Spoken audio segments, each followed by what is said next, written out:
kila chama iko na yale masharti na pia ina uongozi, na kama chama imetoa mwelekeo ama imeitana mkutano na wewe unajiona wewe umekuwa maana sana, huwezi enda ule mkutano na yule ambaye amewaita ni kiongozi wa chama, basi hiyo inakuwa ni madharau ya hali ya juu.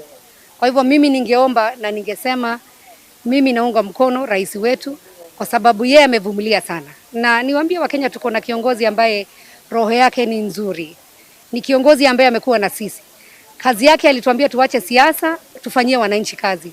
Tumeona ameleta watu ambao watu hao wamekuwa ni wale ambao wanatusaidia katika mabarabara, maneno ya maji, maneno ya agriculture kama sasa hii sehemu yetu.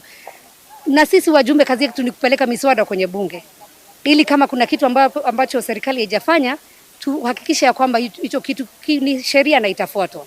Lakini tumekuwa watu ambao ni wa siasa.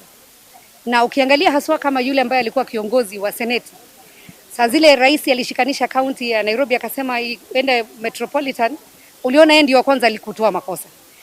Na sio vibaya kutoa makosa, lakini toa makosa kwa heshima. Na Waswahili wakasema heshima si utumwa. Sasa tumeona wametoa maneno mengi. Nauliza wewe ukienda kotini kusema umetolewa, kwa nini hukwenda kotini? Kwa nini hukukataa? Kwa sababu ile process walitolewa nayo, na ningetaka kuuliza ni wenzangu. Sisi wenyewe tulikuwa kule State House.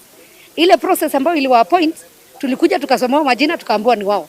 Kwa nini wengine wakisoma majina wao wanalalamika? Kwa nini wakati ambao wao wenyewe waliteuliwa kwa vile vyeo ama vyeti ambavyo walikuwa wamechukua, zile viti waliteuliwa na ile style ambayo imetumiwa saa hizi?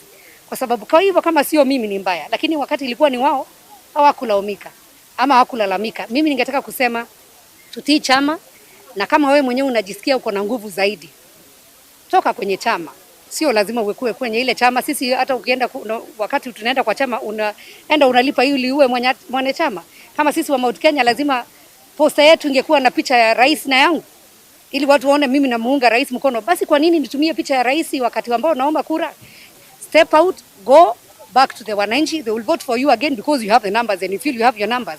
Come back as official opposition and now start opposing the government. But you cannot oppose the government and you are the leader of majority in the same house that you are representing the same government. That is quite unfair. And I think what the president has done, it is the right thing. Ndio wale ambao wanasikia hawawezani waondoke. Sijaona chama cha Jubilee bado kiko hai, hakijakufa, kwa sababu mimi naona sasa tumekuwa yule msichana ambaye ni mrembo. Nasikia watu wa KANU wanakaribia, labda watu wa Wiper wanakaribia. Unawezaje kuwa chama kimekufa na ndio wengi wanakuja kwako?